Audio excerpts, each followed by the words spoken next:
قوم لوط جنہوں نے ایک ایسی برائی کو ایجاد کیا جو ان سے پہلے اس دنیا میں کسی نے بھی نہیں کیا تھا، ایسی بدکاری جس کی مثال تاریخ میں کہیں بھی نہیں ملتی۔ اس قوم نے ایسا کیا کیا تھا اور اس قوم کا انجام آخر کیا ہوا؟ حضرت لوط علیہ السلام اللہ تعالیٰ کے ایک برگزیدہ نبی تھے۔ آپ کے والد کا نام حران تھا جو تاریخ کے بیٹے تھے۔ آپ کی پیدائش عراق کے ایک قدیمی شہر حر میں ہوئی تھی۔ اس شہر میں ابراہیم علیہ السلام کا مسکن تھا۔ دراصل لوط علیہ السلام کے والد حران ابراہیم علیہ السلام کے سگے بھائی تھے، یعنی کہ حضرت لوط علیہ السلام حضرت ابراہیم علیہ السلام کے بھتیجے تھے۔ چونکہ لوط علیہ السلام کے والد ان کے بچپن میں ہی انتقال کر چکے تھے، لہٰذا حضرت لوط علیہ السلام کو حضرت ابراہیم علیہ السلام نے بیٹا بنا کر پالا۔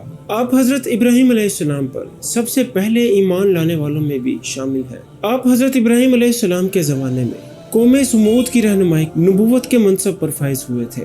حضرت لوط علیہ السلام کے بہت سارے معجزات ہیں۔ اب جس وقت بارش کے لیے دعا کرتے تھے تو آسمان بادلوں سے بھر جاتا اور خوب بارش ہوتی۔ حضرت لوط علیہ السلام جس پتھر پر سر رکھ کر سویا کرتے تھے اس پتھر پر آپ کے سر مبارک کا نشان بن جاتا۔ سدوم وہ علاقہ تھا جہاں حضرت لوط علیہ السلام مبعوث فرمائے گئے تھے۔ سدوم کے آس پاس 5 نہایت ہی خوبصورت ترین شہر آباد تھے، جس میں سے ہر ایک شہر کی آبادی 1,00,000 نفوس سے زیادہ تھی۔ یہ علاقہ نہایت ہی سرسبز و شاداب اور قدرت کی فریادی کا حسین نظارہ پیش کرتا تھا۔ یہاں پر باغات کی کثرت تھی، لہلہاتی کھیتیاں یہاں پر ضرورت سے زیادہ موجود تھی۔ اردن، شام اور اسرائیل کے درمیان بسا ہوا یہ علاقہ نہایت ہی زرخیز تھا۔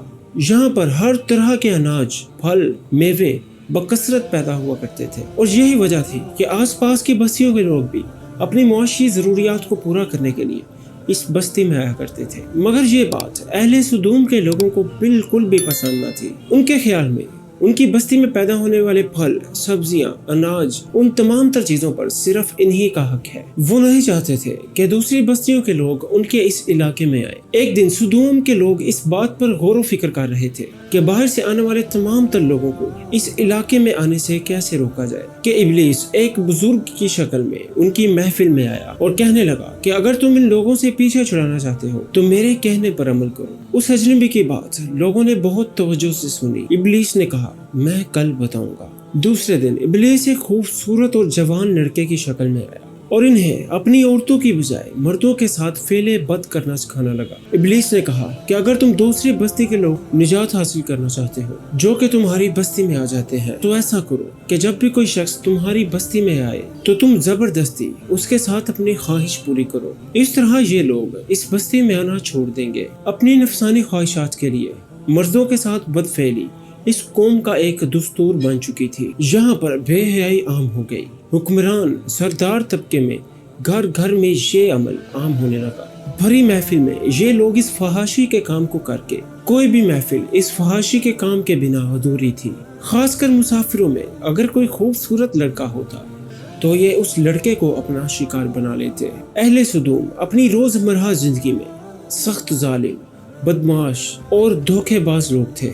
کوئی بھی مسافر ان کے علاقے سے بخیریت نہ گزر سکتا تھا۔ کوئی بھی غریب ان کی بستیوں سے روٹی کا ٹکڑا تک نہ پا۔ کئی بار ایسا ہوتا تھا کہ باہر کا کوئی آدمی ان کے علاقوں میں پہنچ کر فاقوں سے مر جاتا تھا اور یہ اس کے کپڑے اتار کر اس کی لاش کو برہنہ دفن کر دیتے تھے۔ اپنی وادی کو انہوں نے ایک باغ بنا رکھا تھا جس کا سلسلہ میلوں دور تک پھیلا ہوا تھا۔ اس باغ میں وہ بے حیائی اور بدکاریاں کرتے تھے۔ حضرت لوط علیہ السلام نے انہیں توحید کی دعوت کی اور بدکاری جیسے اس عمل سے توبہ کرنے کا حکم کیا۔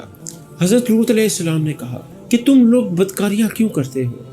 تم اپنی عورتوں کے چھوڑ کر مردوں کو فحاشی کرنے کے لیے مائل کرتے ہو۔ حقیقت یہ ہے کہ تم احمق لوگ ہو۔ حضرت لوط علیہ السلام اہل سدوم کو دن رات واضح نصیحت کرتے تھے، لیکن قوم پر اس باتوں کا کوئی بھی اثر نہ ہوا اور وہ فخریہ انداز میں یہ تمام تر کام کرتے تھے۔ انہیں حضرت لوط علیہ السلام کا سمجھانا بھی خراب لگنے لگا، لہٰذا انہوں نے صاف صاف کہہ دیا کہ اے لوط، اگر تم ہمیں ہمارے کاموں میں برا کہتے رہے تو ہم تمہیں اپنے اس شہر سے نکال دیں گے۔ حضرت لوط علیہ السلام نے نصیحت و تبلیغ کا سلسلہ جاری رکھا، لہٰذا ایک دن قوم سدوم نے خود ہی عذاب الہی کا مطالبہ کر دیا۔ اللہ تعالیٰ نے ان کی اب تک فحاشی و بدکاری کے باوجود انہیں ڈھیل دے رکھی تھی، لیکن جب ایک دن انہوں نے حضرت لوط علیہ السلام سے کہا کہ اگر تم سچے ہو تو اپنے رب سے کہو کہ ہم پر عذاب لے آئے، لہٰذا اب ان پر عذاب الہی کا فیصلہ ہو۔ اللہ نے اپنے کچھ خاص فرشتوں کو آسمان سے زمین کی طرف بھیجا۔